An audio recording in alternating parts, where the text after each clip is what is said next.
Hi guys, welcome to MS blogger. मैं हूं आपका महेंद्र सिंह। दोस्तों, इस वीडियो में मैं आपको बताऊंगा कि मैंने ये 12 ज्योतिर्लिंग के धाम के दर्शन कैसे किए और मैंने पहला ज्योतिर्लिंग कहां दर्शन किया। दोस्तों, ये 12 ज्योतिर्लिंग की यात्रा सबसे पहले मैंने शुरू की केदारनाथ से, और मेरे मन में कैसे 12 ज्योतिर्लिंग के दर्शन की भावना बनी मैं आपको इस वीडियो में ज़रूर बताऊंगा। तो मेरे इस वीडियो को अंत तक ज़रूर देखिएगा। अगर आपने अभी तक मेरे चैनल को सब्सक्राइब नहीं किया है तो मेरे चैनल को सब्सक्राइब भी कर दीजिएगा। दोस्तों, मैंने आपको बता चुका हूं, तो हमने सन 2018 और 2019 में केदारनाथ ज्योतिर्लिंग के दर्शन किए। दोस्तों, जब मैंने उत्तराखंड के 4 धाम की यात्रा पर गए, जिसमें हमने यमुनोत्री, गंगोत्री, केदारनाथ और बद्रीनाथ के दर्शन किए, उसके बाद फिर हम 2019 में अक्टूबर में गए, तब भी हमने 4 धाम की यात्रा की। 2019 ही में मैंने ओमकारेश्वर और महाकाल उज्जैन के दर्शन किए। सन 2019 में हमने 3 जून को महाकाल भगवान के दर्शन किए और फिर यहीं से हम पहुंच गए ओमकारेश्वर महादेव के दर्शन के लिए। इस तरह से मैंने 3 ज्योतिर्लिंग के दर्शन 2019 तक कर लिए थे। तब तक मेरे मन में कोई विचार नहीं था 12 ज्योतिर्लिंग के दर्शन करने के लिए।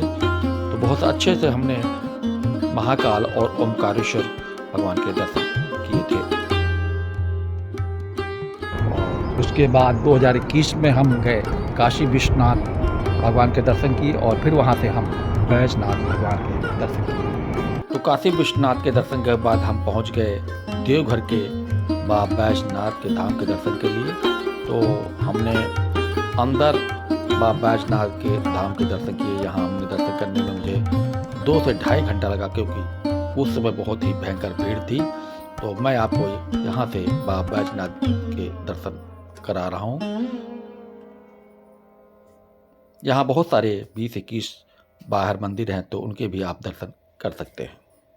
तो वहीं से मन में मेरे 12 ज्योतिर्लिंग दर्शन करने की भावना पैदा हुई। उसके बाद हम 2023 में जून में गए हम मल्लिकार्जुन और रामेश्वरम दर्शन किए। तो दोस्तों, मल्लिकार्जुन के दर्शन कर लेके हमने अपने बोलेरो गाड़ी से गए और हमने यहाँ 1 जून को दर्शन किए। उसके बाद हम निकल पड़े रामेश्वरम की ओर, और रामेश्वरम में हमने दिनांक 4 जून 2023 को दर्शन किए। बहुत अच्छे से हमने यहाँ दर्शन किए।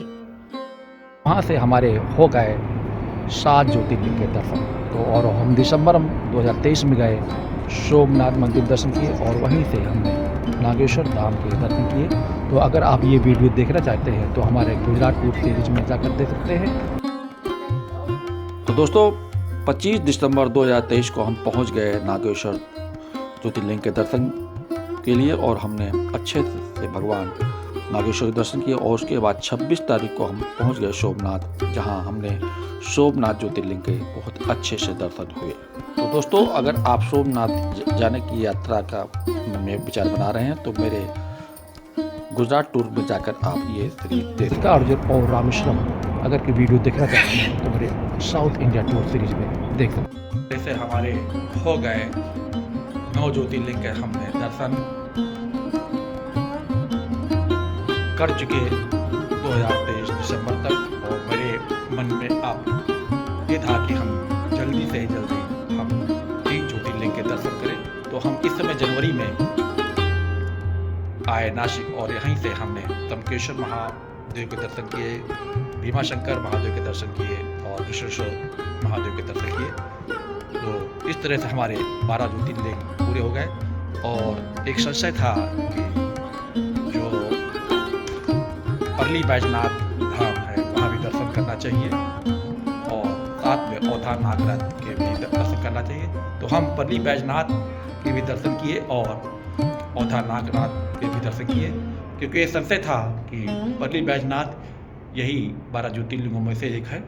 और कुछ लोगों का कहना है कि देवघर में जो बैजनाथ का मंदिर है वो 12 ज्योतिर्लिंग में आता है। तो हमें सबसे बटरने के लिए अपने मन का तो हमने परली बैजनाथ और जो नागेश्वर गुजरात में है उसको भी हमने औधा नाथ के यहाँ दर्शन करके इस तरह से हमने अभी तक 14 ज्योतिर्लिंग के दर्शन पूरे कर लिए हैं।